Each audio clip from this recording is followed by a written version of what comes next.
नमस्कार साथियों, कैसे हैं आप? आशा है कि आपका कक्षा 8वीं का सामाजिक विज्ञान का पेपर अच्छा गया होगा। हम उसका संपूर्ण सॉल्यूशन लेकर आए हैं। तो आपका पहला क्वेश्चन है, सही विकल्प चुनकर उत्तर दीजिए। भारत में ब्रिटिश शासन काल के प्रथम गवर्नर जनरल थे। तो इसका आंसर आपका आएगा वारेन हेस्टिंग। कुछ समय के लिए बिना खेती छोड़ दी गई जमीन को कहा जाता था, तो परती भूमि कहा जाता था। संविधान के अनुसार सरकार का अंग नहीं है, तो कौन सा अंग नहीं है? ये तीनों तो अंग है। अंग नहीं है तो प्रेस। धर्मनिरपेक्षता से आशय है, तो यह आपका सी आंसर आएगा। राज्य द्वारा किसी एक धर्म का पक्ष लिए बिना सभी धर्मों का सम्मान करना, यह सी। जन साधारण को जन सुविधा मुहैया कराने का दायित्व किसका है? सरकार का है, यह आंसर आएगा। फिर नीचे दिए गए रिक्त स्थान की पूर्ति करना है। जलियांवाला बाग की घटना कब हुई थी? तो यह 1919 में हुई थी, अमृतसर में। देश का शासन चलाने हेतु आवश्यक नियमों का संग्रह क्या कहलाता है? संविधान कहलाता है। भीमराव अंबेडकर ने इसको बनाया था। फिर समाज में कम जनसंख्या वाले समुदाय क्या कहलाते हैं? अल्पसंख्यक। क्या कहलाते हैं? अल्पसंख्यक। भारतीय संविधान में 6 से 14 वर्ष के आयु के बच्चों की गारंटी दी गई। किस बात की गारंटी दी गई है? शिक्षा की, कि वह निःशुल्क पढ़ सकते हैं। न्यूनतम वेतन के द्वारा तय किया जाता है। किसके द्वारा तय किया जाता है न्यूनतम वेतन? तो सरकार के द्वारा तय किया जाता है। अब आते हैं प्रश्न नंबर 11 पे। अति लघुत्तरी प्रश्न के उत्तर लिखना है। तो बंगाल पर अंग्रेजों की जीत किस युद्ध से प्रारंभ हुई थी? तो प्लासी के युद्ध से आरंभ हुई थी 1757 में। रैयत शब्द का क्या अर्थ है? किसान। औपनिवेशिक काल में जाति के विरुद्ध सबसे महत्वपूर्ण आंदोलन कौन सा था? तो ज्योतिबा फुले का आंदोलन, सत्य शोधक।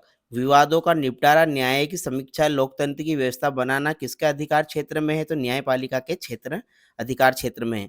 पानी से होने वाली बीमारियों के नाम हैजा है, डायरिया है और टाइफाइड है। जनजातीय आबादी वाले क्षेत्रों में सामाजिक न्याय को प्रोत्साहन हेतु किसी एक योजना का नाम लिखिए। तो एकलव्य मॉडल आवासीय स्कूल योजना चलाई गई।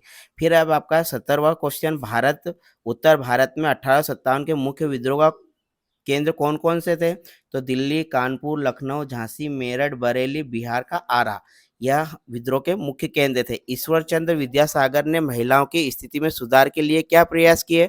तो उन्होंने सुधार किया, विधवा पुनर्विवाह को प्रोत्साहित किया कि विधवा है रहेगी उनका पुनर्विवाह होगा, और जो बार बार विवाह कर रहे हैं बहुविवाह उनका क्या होगा? विरोध। और महिला शिक्षा को क्या दिया जाएगा? बढ़ावा दिया जाएगा। यह इसके मुख्य वो थे। फिर आपका है अगला क्वेश्चन, सतत पोषीय विकास के 4 सिद्धांत लिखिए। तो सतत पोषीय के 4 सिद्धांत कौन कौन से हैं? पहला सिद्धांत आएगा आपका मानव जीवन के गुणवत्ता में सुधार। दूसरा आएगा पारिस्थितिक तंत्र की रक्षा करना।